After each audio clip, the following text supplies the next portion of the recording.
Watanzania tuko na nyinyi hadi tamati. Msidhani kama tunaweza kuwaacha hivi. Hapana, hatuwaachi hivi. Tuko na nyinyi hadi tamati mpaka mtii.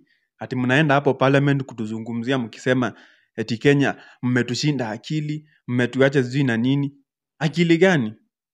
Mnafaa kuwa sasa mkiwa busy mnatengeneza nini? Parliament yenu. Parliament mnakalia loka. Zenye nilikuwa nakalia nilikuwa class 1 huko 2010. Zilikuwa zimeandikwa GOK. Na mko hapo kukuja kutu address. Why are you addressing us? Hata yani parliament yenyewe mimi nimeangalia hivi nikashindwa, kwani ni duka ya Airtel? Hiyo kwanza mnafaa mpe Airtel wakiwa wanauzia line zao hapo na nini na credit. Halafu nyinyi mtafute parliament ya maana. Hizo ni nini sasa? What are those?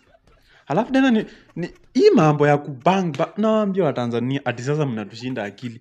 Watanzania mko nyuma kubalini. Sasa ni miaka ya lini Kenya ilikuwa tunagonga nini ati ngo ati mtu akiongea point ngo unasikia kengele kengele.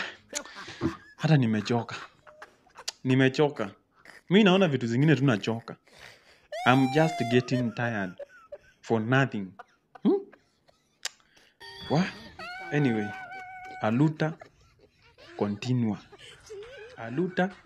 continua mpaka mtii. Tuko na nyinyi hadi tamati. Hatuwaachi hivi.